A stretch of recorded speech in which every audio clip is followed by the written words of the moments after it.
जय जगन्नाथ भाई और भौणी मैंने आपन को ओडिशा सरकारी जॉब को स्वागत। आपण एठारे लेटेस्ट जॉब नोटिफिकेशन सबुठु आग पाइबे। तो आपन को हमर पुराना वीडियो जदि भल लागे तो आपण एई ओडिशा सरकारी जॉब चैनल को सब्सक्राइब करी बेल नोटिफिकेशन क्लिक कर दियो जोठी आपण लेटेस्ट जॉब नोटिफिकेशन जोटा कि ओडिशा रे रहउची सेटा आपण पाई परिबे सबुठु आग। ओपीएससी साइकेट्रिक रिक्रुटमेंट 2024 बाहरी जाई अछि जोटा कि हमर ऑफिशियल वेबसाइट रे हमें पब्लिश करि देइछु।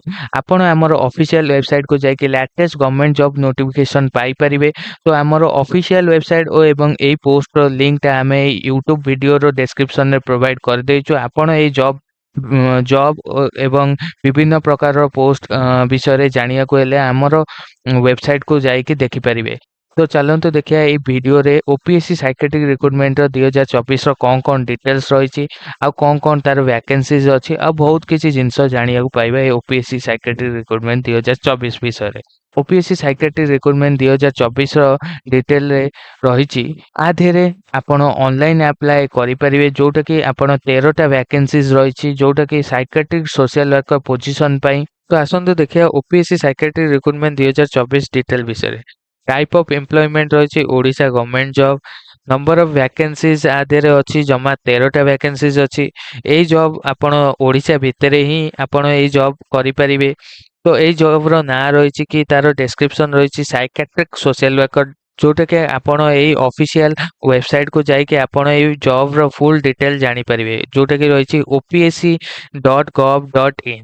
तो आपण ए जॉब को ऑनलाइन मोड रे ही अप्लाई करि परिबे जोटा कि तार लास्ट डेट रही 4 मई 2024। तो आपण जल्दी जाइए ये जॉब ପାଇଁ अप्लाई करंतु। तो आसନ୍ତୁ देखिए OPSC psychiatric recruitment 2024 eligibility criteria कौन कौन अछि। क्वालिफिकेशन डिटेल रे पोस्ट ग्रेजुएट करिथिबा दरकार सोशल वर्क रे किंबा तारी सहित सहित एमफिल करिथिबा दरकार साइकेट्रिक सोशल वर्क रे किंबा तार इक्विवेलेंट सब्जेक्ट रे से एमफिल करिथिबा दरकार। रिक्वायर्ड एज लिमिट रोचे मिनिमम एज लिमिट रोचे 21 वर्ष मैक्सिमम एज लिमिट रोचे 38 वर्ष। ओपीएससी साइकेट्रिक रिक्रुटमेंट 2024 सैलरी केते रोचे। साइकेट्रिक सोशल वर्कर को पई सैलरी रोचे 44,600। तो ये ओपीएससी साइकेट्रिक रिक्रुटमेंट 2024 रो सिलेक्शन प्रोसीजर कौन कौन रोचे। मोड ऑफ सिलेक्शन प्रोसीजर रोचे रिटन एग्जामिनेशन तापरे भाइबा टेस्ट रोची तापरे इंटरव्यू रोची। तो आसंतु देखिया ओपीएससी साइकेट्रिक रिक्रुटमेंट 2024 रो सिलेक्शन प्रोसीजर कौन कौन रोची। मोड ऑफ सिलेक्शन रोची रिटन एग्जामिनेशन तापर रहइबो भाइबा टेस्ट तापर रहइबो इंटरव्यू। एतिक हेई साइला परे आपन को सिलेक्शन हेई जिवो एई जॉब पई। तो आपन केमिति एई जॉब पई अप्लाई करि परिबे आमे हमर एई वेबसाइट रे प्रोवाइड करछु। तो एइठी स्टेप बाय स्टेप केमिति आपन एई जॉब रे अप्लाई करिवे ऑनलाइन रे तो आमे एइठी प्रोवाइड कर दैछु आपन को सहाय्य करिवे पे। आसंतु टिके न देखि दबा। फर्स्ट लॉगिन करिवे ऑफिशियल वेबसाइट रे जोटा कि www.opsc.gov.in रहिछि जोटी कैंडिडेट एटा को आउ थरे कहि जाउछि एटा आपण ऑनलाइन रे ही अप्लाई करि परिबे।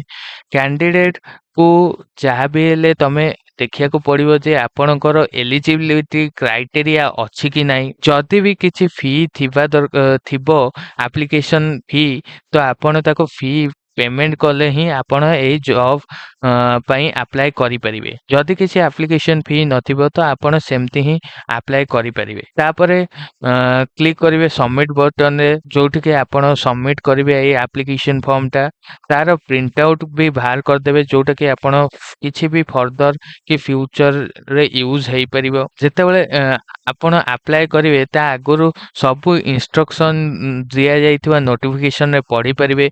नोटिफिकेशन ता एई पोस्ट तळे हमें प्रोवाइड कर देइछु गोटे लिंक रे जोटी के आपण जाई कि चेक करि परिबे से नोटिफिकेशन टाको। कैंडिडेट सब बेले आपण सबमिट करिवे एप्लीकेशन जेते शीघ्र हबो क्लोजिंग डेट आगुरु आपण एई जॉब एप्लीकेशन टाको फिल करिकि सबमिट करि देबे। जेते बेले आपण फिल करि देबे एप्लीकेशन सेते बेले इन्फॉर्मेशन गुरा को टिके न भलो किना चेक करिवे। चेक करि साइला परे आपण एई ଜବ୍ ଆପ୍ଲିକେସନ ଟାକୁ ସବମିଟ କରିଦେବେ। ତ ସାଙ୍ଗମାନେ ଆସନ୍ତୁ ଦେଖିବା କିଛିଟା ଏଇ ଜବ୍ ପାଇଁ ଓପିଏସସି ସାଇକେଟ୍ରିକ୍ ରିକ୍ରୁଟମେଣ୍ଟ 2024 ଜବ୍ ପାଇଁ କିଛିଟା ଇମ୍ପୋର୍ଟାଣ୍ଟ ଡେଟ୍ସ କଣ କଣ ରହିଛି, ଯୋଉଟା କି ଷ୍ଟାର୍ଟିଂ ଡେଟ୍ ରହିଛି ଏଇ ଜବ୍ ଆପ୍ଲିକେସନର 4 ଏପ୍ରିଲ, ଯୋଉଟା କି ଷ୍ଟାର୍ଟ ହେଇଗଲାଣି 4 ଏପ୍ରିଲ 2024, କିନ୍ତୁ ଆର ଏଣ୍ଡ କିମ୍ବା ଲାଷ୍ଟ ଡେଟ୍ ରହୁଛି 4 ମେ 2024। 4 ମେ 2024 ଆଗରୁ ଆପଣ ଏଇ ପୋଷ୍ଟକୁ ଆପ୍ଲାଏ କରିପାରିବେ। ତ ଜଲ୍ଦି ଯାଇକି ଏ ପୋଷ୍ଟକୁ ଆପ୍ଲାଏ କରନ୍ତୁ। ଯଦି ଆମର ଏ ଭିଡ଼ିଓଟା ଆପଣଙ୍କୁ ହେଲ୍ପ କରିଛି ତ ଏ ଭିଡ଼ିଓକୁ ଲାଇକ୍ କରିଦିଅନ୍ତୁ ଆଉ ଚ୍ୟାନେଲକୁ ସବସ୍କ୍ରାଇବ ବି କରିଦିଅନ୍ତୁ। ଆପ୍ଲିକେସନ ଫି କିଛି ପ୍ରୋଭାଇଡ କରାଦିଆଯାଇ ନାହିଁ, ଯୋଉଟା କି ଅଫିସିଆଲ ୱେବସାଇଟରେ କିଛି ବି ଦିଆଯାଇ ନାହିଁ ଯେ କେତେ କଣ ଆପ୍ଲିକେସନ ଫି ରହିବ। ତ ଆପଣ ଯଦି ବି କିଛି ଆପ୍ଲିକେସନ ଫି ରହିଲା ତ ଆପଣ ଆପ୍ଲିକେସନ ଫି ପେମେଣ୍ଟ କରିକି ଏଇ ପୋଷ୍ଟ ପାଇଁ ଆପ୍ଲାଏ କରିପାରିବେ। ଯଦି କିଛି ନ ରହିଲା ତ ଆପଣ ସେମିତି ହିଁ ଆପ୍ଲାଏ କରିପାରିବେ। ତ ଆସନ୍ତୁ ଦେଖିବା ଏକ୍ସାମର ରିଟେନ୍ ଏକ୍ସାମର ଭେନ୍ୟୁଟା କଣ କଣ ରହିବ। ତ ରିଟେନ୍ ଏକ୍ସାମର ଭେନ୍ୟୁଟା ରହିବ କଟକ ଆଉ ଭୁବନେଶ୍ୱର।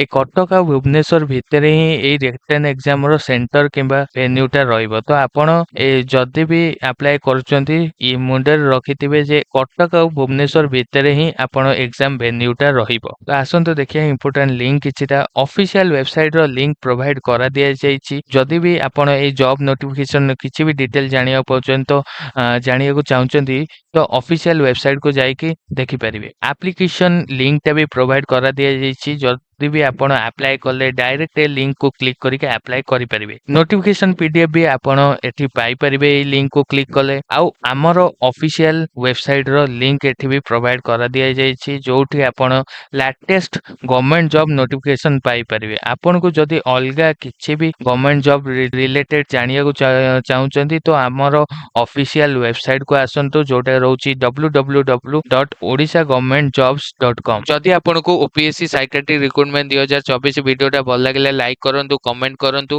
ଓ ଏଇ ଭିଡ଼ିଓଟିକୁ ଯୋଉମାନେ ଏଇ ଜବ୍ ରିଲେଟେଡ୍ ପାଇଁ ଆପ୍ଲାଏ କରିଛନ୍ତି କି ଜବ୍ ପାଇଁ ଇଣ୍ଟରେଷ୍ଟ ଅଛନ୍ତି ଏଇ ଜବ୍ ପାଇଁ ତ ତାଙ୍କୁ ସେୟାର କରନ୍ତୁ ଓ ଓଡ଼ିଶା ସରକାରୀ ଜବ୍ ଚ୍ୟାନେଲଟିକୁ ସବସ୍କ୍ରାଇବ କରି ବେଲ୍ ନୋଟିଫିକେସନଟାକୁ କ୍ଲିକ୍ କରିଦିଅନ୍ତୁ ଓ ଆମର ୱେବସାଇଟକୁ ଭିଜିଟ୍ କରନ୍ତୁ, ଯୋଉଠିକି ଲାଟେଷ୍ଟ ଜବ୍ ନୋଟିଫିକେସନ ସବୁଠୁ ଆଗ ପାଇପାରିବେ। ଧନ୍ୟବାଦ। ଜୟ ଜଗନ୍ନାଥ।